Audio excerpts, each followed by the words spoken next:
大家好，我是阿杰，一名热爱折腾数字工具的科技爱好者。在这里，我将分享最实用的网络工具，帮你高效工作，保护隐私，畅享自由。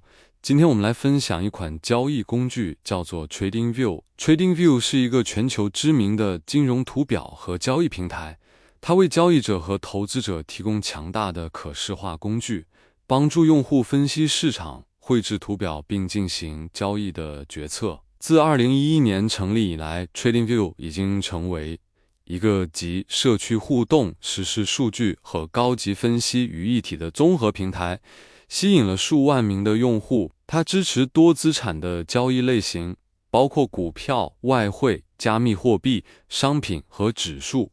TradingView 的用户界面友好直观，即使是初学者也可以快速上手。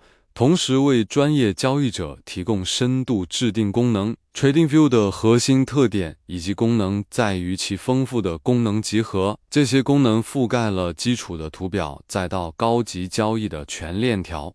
首先是强大的图表系统，在这里平台是提供多种的图表类型的，有美国线、K 线图、空心 K 线图，还有成交蜡烛图等等。同时平台支持多种指标，用户可以同时打开多个图表，并自定义时间框架，从1分钟再到月线级别不等。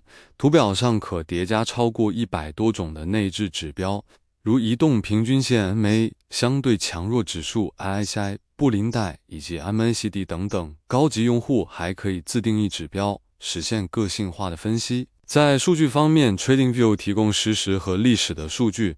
免费版本的历史数据有限，但付费版本可以扩展到数百万根，支持高频数据。平台与多家数据提供商合作，确保精确度。在这里呢，你可以去找到关于比特币相关的一些交易所的 K 线图，是一个聚合平台，不仅有币安，还有OKS 等等Bitfinex。今天关于 TradingView 这款工具的基础内容就介绍到这里了。这是一款非常强大的交易工具，不仅支持加密货币，还支持外汇、股票、原油期货等等。这款工具也是支持多种技术指标，能够看到不同的市场的 K 线图状况，更好的去分析行情的走势。如果你是一名交易员，手中就应该有一个这样强大的工具。视频下方我放上 TradingView 的链接。以上是本期里面所有分享，我是阿杰，下期见。